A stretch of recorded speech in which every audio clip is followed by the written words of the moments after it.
Hello, I'm Jennifer Martinez with CLC-TV. The 2013 Las Cruces Municipal Election is November 5th. For those of you that live in Council District 3, 5, or 6, you'll have the opportunity to exercise your right to vote by selecting a city councilor to represent you. The city, in conjunction with the League of Women Voters, has already brought you a live public candidate forum. But in this special edition of Ask the, we'll get a little more personal as we sit down with the candidates from each district, including the 2 recently added candidates with all new questions in a private setting. Acting as moderator is Bonnie Byrne. Thank you, Jennifer. My name is Bonnie Byrne, and I will be moderating a special edition of Ask the.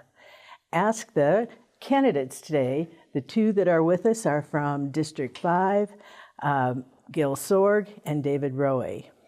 Good morning. Good morning. Good morning. Maybe can you? I just want to go over the rules with you before we get started. Each of you will have a minute to introduce yourself to the audience, a minute and a half to respond to the questions. There'll be 8 questions. And during that time, I'd like you to focus on the issues, and then you'll have a minute to wrap up. So let's get started. Let's start with you, Mr. Roewe, to introduce yourself. Well, good morning. Thank you. Thank you for having me here today and having this opportunity. I'm Dave Roewe. I'm a real estate associate broker here in Las Cruces. I'm with Exit Realty. My past, I've been involved in lobbying and in government affairs for pretty much all my career. And so it was a natural that after I got retired from my occupation, it was time to do something new. And I went into real estate, which is something I've done for a long time.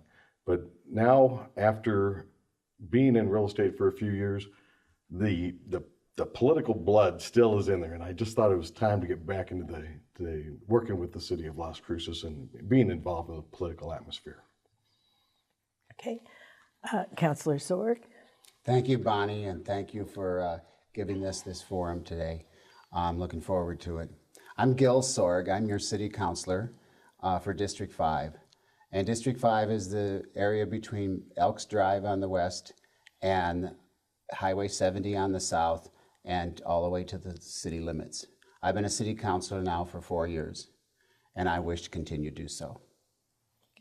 Thank you very much. We'll move on to the questions. If you need to have the questions repeated, just let me know. And I think I'll start with you, Mr. Roewe. As a Las Cruces City Councilor, what specific items would you hope to accomplish first for the city and then for your district?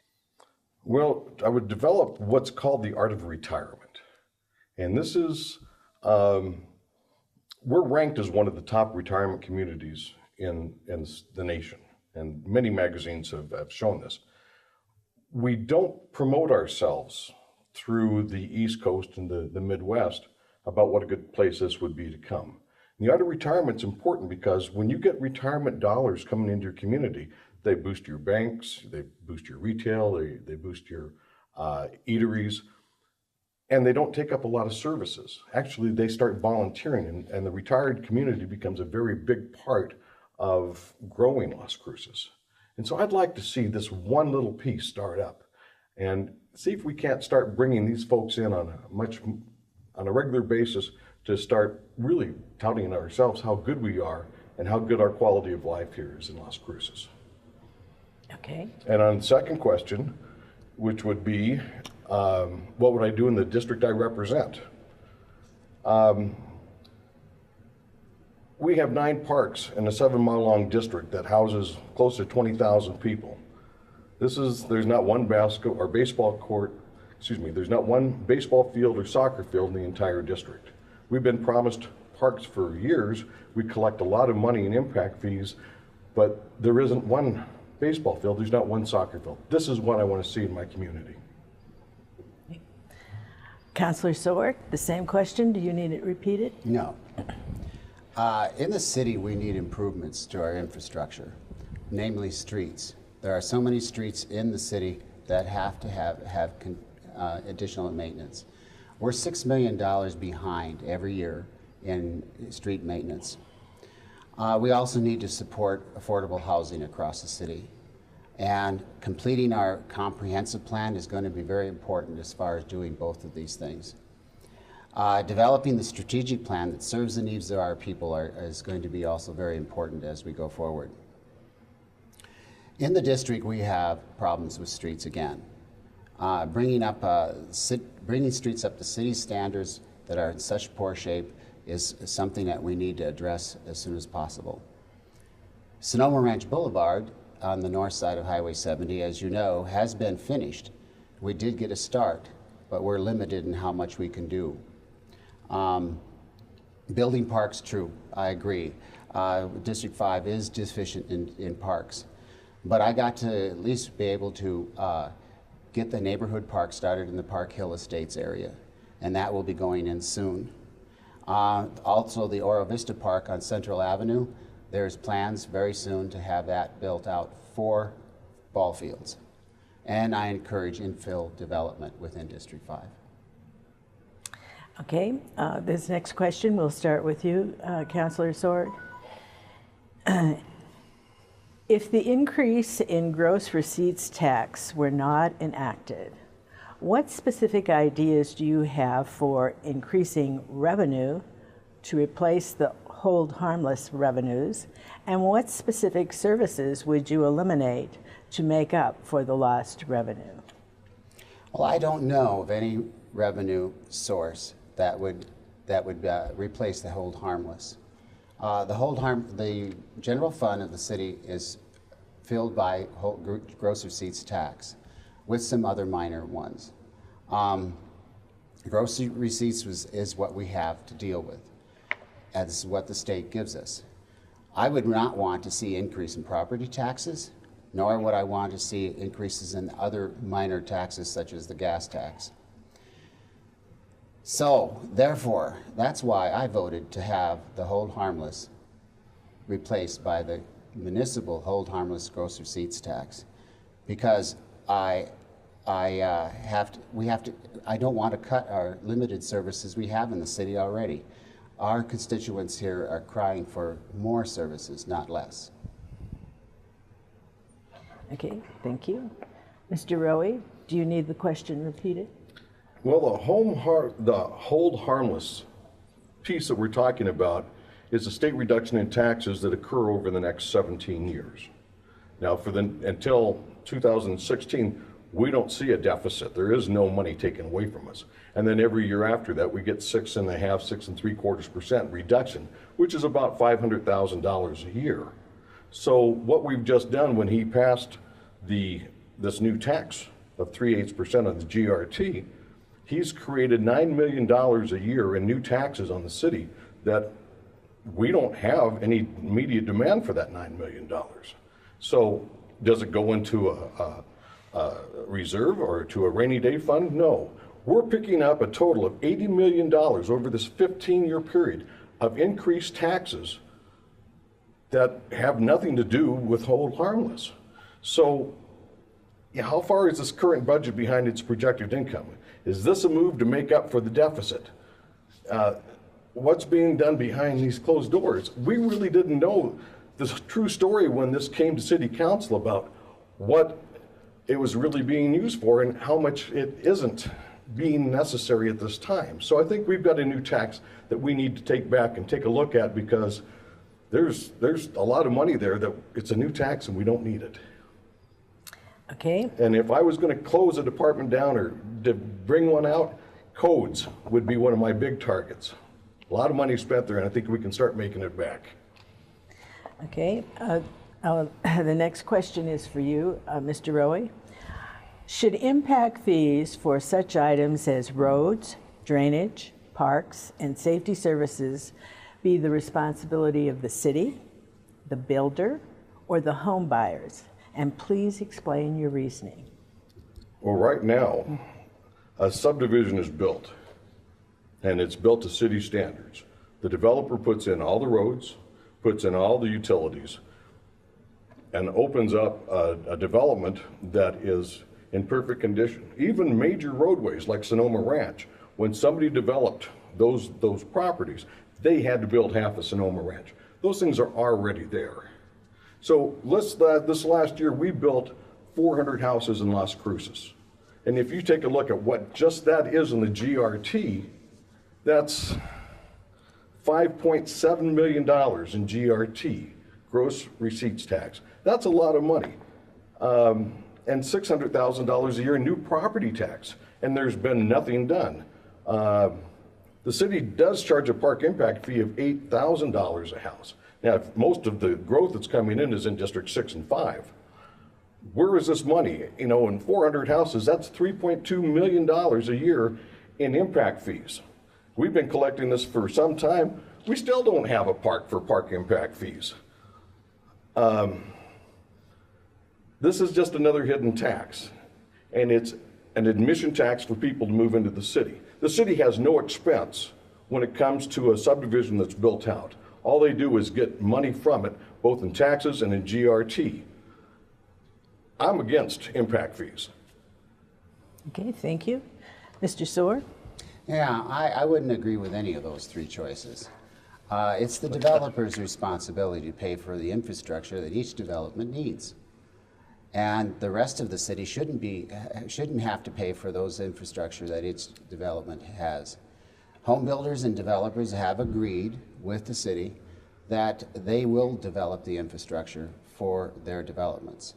And the city is writing standards and codes and regulations that will do just that. Okay. Then can I respond to these? No. Okay. Okay. Councilor Sorg, Yes. would you support a minimum wage for Las Cruces to help build a sustainable job base? Yes, I would. The discrepancy between the rich and the poor in our country has widened for many years. The middle class is losing its buying power. The government can correct this by requiring that living wage be paid to employees. This has been done many times in the past. The federal government has raised the minimum wage multiple times. 92% of the minimum wage earners in this country and in our state are minimum wage earners. So I want to work with our local businesses and to make that change as little harmful as possible to the local businesses. Thank you. Mr. Roewe, do you need the question repeated? No, I don't. What business does the city have mandating what companies pay their employees? The city primary purpose is public safety, roads, and parks. This is why the city was created. The city has 24 departments that they fund in their budget. Now, do we need another department to check payrolls for existing businesses to make sure they're paying a minimum wage? City, get out of the minimum wage business. This has got nothing to do with the city. It's detrimental to the business community. All you're doing is, we're going to create if you put a minimum wage in, it's just going to be passed off to the consumer. So the people that are already not making enough money, we're one of the lowest income areas of the state. This is just going to hurt them because prices are going to rise. We've seen this with gas and with other goods that we buy all the time. But the more money that you mandate that a business puts onto their product, the higher that cost is going to be. We have a business community that isn't, well, the city is not business friendly. Let's start this way with the regulations and things. This is just another step that the city does not need to be stepping into to mandate a minimum wage. Thank you. Okay, next question. I'll start with you, Mr. Roewe. Sorry. What do you think could be done to enhance the downtown area and to attract more residents to the area? Well, since the city has seen fit to spend an incredible amount of money, millions, to create this special area, yet the new tenants are churches, rehab centers, and a high school, it's really tough. The only restaurant that is located downtown went bankrupt, and the new owners who bought it are not doing well. Outside of live theater, there's really no activity in the evening.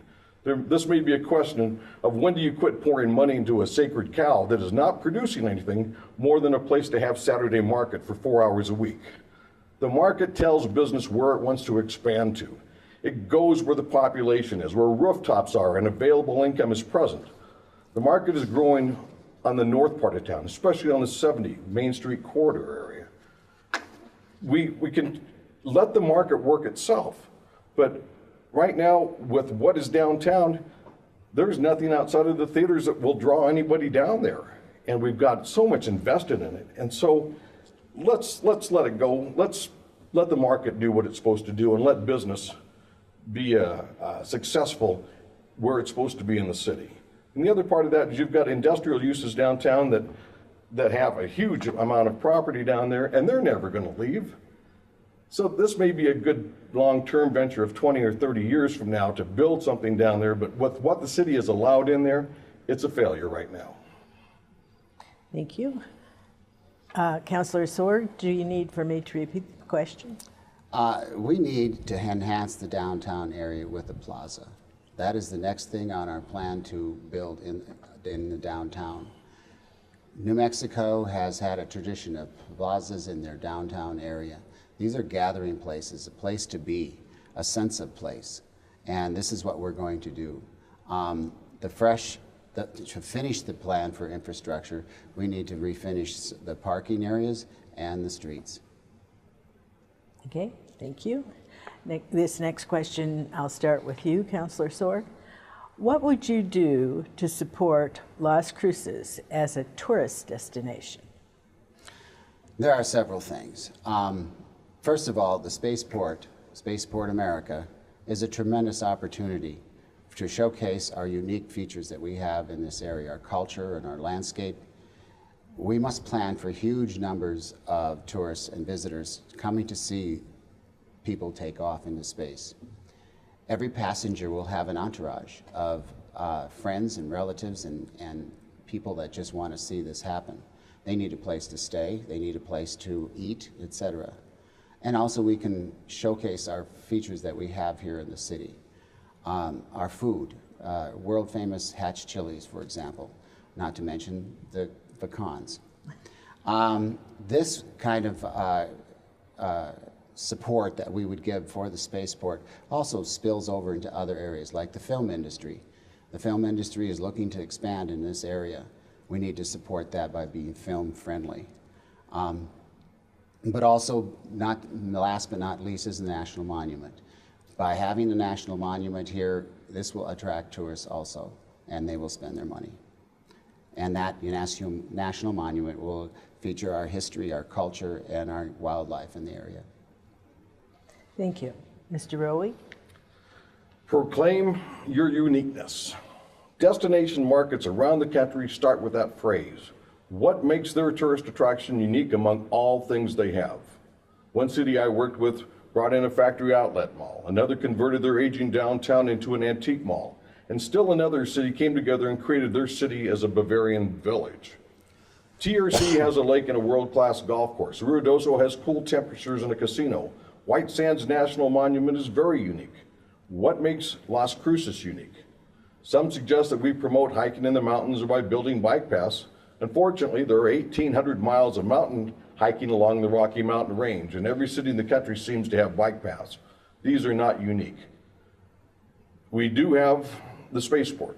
I don't see a plan for how the city is going to effectively use that vehicle as something that we can take advantage of. You know, the other obvious asset is our convention center. It's a great facility. However, all the conventions I've been to, there's a hotel associated with the convention center. Even today, the expectations from the city of what it expects from the convention center are naive. But let's think out of the box for a second. There is an underground river that stretches from downtown to the convention center. It's owned by EBID. They store all their water down there. Who has indicated a willingness to work with the city to create something. Imagine an open waterway that would create tourism. San Antonio had nothing in their downtown to do and very little tourism. They created the water walk in one of the most successful downtown developments in the country. Your time is up. Sorry. Proclaim your uniqueness. Okay. All right. We'll start with Mr. Roewe. Animal welfare and adoption are among the important issues for our city. Tell us your views for controlling the volume of animals coming into our shelter. We've got a sad situation with abandoned animals, and the shelter is so overrun. How do you teach animal owners how to spay and neuter their pets? How do you stop people from having litters of kittens? This is a really difficult problem. You know, euthanization only can go so far, and you can't kill every pet. But people have got to find a way to become responsible for what their actions are. It's not unlike your children. You're responsible for your children, you're responsible for your pets. We get involved too often because they're cute and cuddly when they're small, and when they're large, we don't know what to do with them. I don't have an answer for how do we stop pet population growth, but it's an issue that needs to be addressed. Okay, Councilor Sorg. Thank you, Bonnie. I believe we need to provide a very effective and massive education campaign to spay and neuter pets in the whole area. We need to continue to have the low-cost sterilization of pets available, and we need to have an effective enforcement of the animal control ordinance. Okay. All right, and this is the last question, and we'll start with Councilor Sorg. Name one good thing and one bad thing you hear about city government. I hear from many, many people that the City Council is one good part of the city, and many people have told me that. As far as what's bad about the city, the poor infrastructure that we have. The unmaintained streets, as I mentioned before. And so this is what I hear. Okay, thank you. Mr. Roewe? This city has potential to be a great, vibrant city. It just hasn't had the leadership. The bad thing is poor communications. We've got an election coming up, and nobody knows we have an election coming up. We change polling places. And there's 12 convenience voting stations, but the people that I've knocked on the door and talked to, they don't know where they're going. They thought they were going to an elementary school. This has changed. The city doesn't communicate with its residents. When we redistricted, we didn't tell anybody. We kind of assumed that the newspaper was going to inform the residents for us, but if only half the newspaper or people in the community read the newspaper, half are completely uneducated. We've got a problem, and it's communications with the city. Okay, well, this concludes our question and answer period, and now we have 1 minute for you to tell us about yourself and why you should be elected. Oh, I need to start with somebody, don't I? Well, since you started the introduction, I will start with Councilor Sorg. Well, I don't know much more what I could say here. I've given you all my ideas and things I have about the city. And I would just like to only say that as far as parks go in the city, there's one thing that we did here in the City Council, and that was to change the park impact fee from $800 per house to $2,600 per house. And that was just done this year. And so I'm expecting that money to go into our park system in the city here and improve them. Before that, we didn't have enough money. Okay, Mr. Roewe? I think Council District 5 has been underrepresented. That's why I got into this race. When it rains, it puddles. The dirt's in the street. It looks like a mess. As Councilor Sorg said, the streets are terrible, especially the ones that the city came in and took over existing subdivisions from the county. We've got 8,000 new building lots that are already approved in our district. We don't have the infrastructure of the roads, especially the east-west roads, to take care of the projected traffic that's coming in. We've got a lot of work to do, and there's going to be a lot of expenses. And the city, which has been fairly generous with its budgetary processes, is going to have to really start prioritizing the importance. And I'm going to represent District 5, and I'm going to put my foot down so that we do get the roads and we get the drainage and we get the parks that are needed out there. I'm not going to ignore District 5. I think it has been in the past.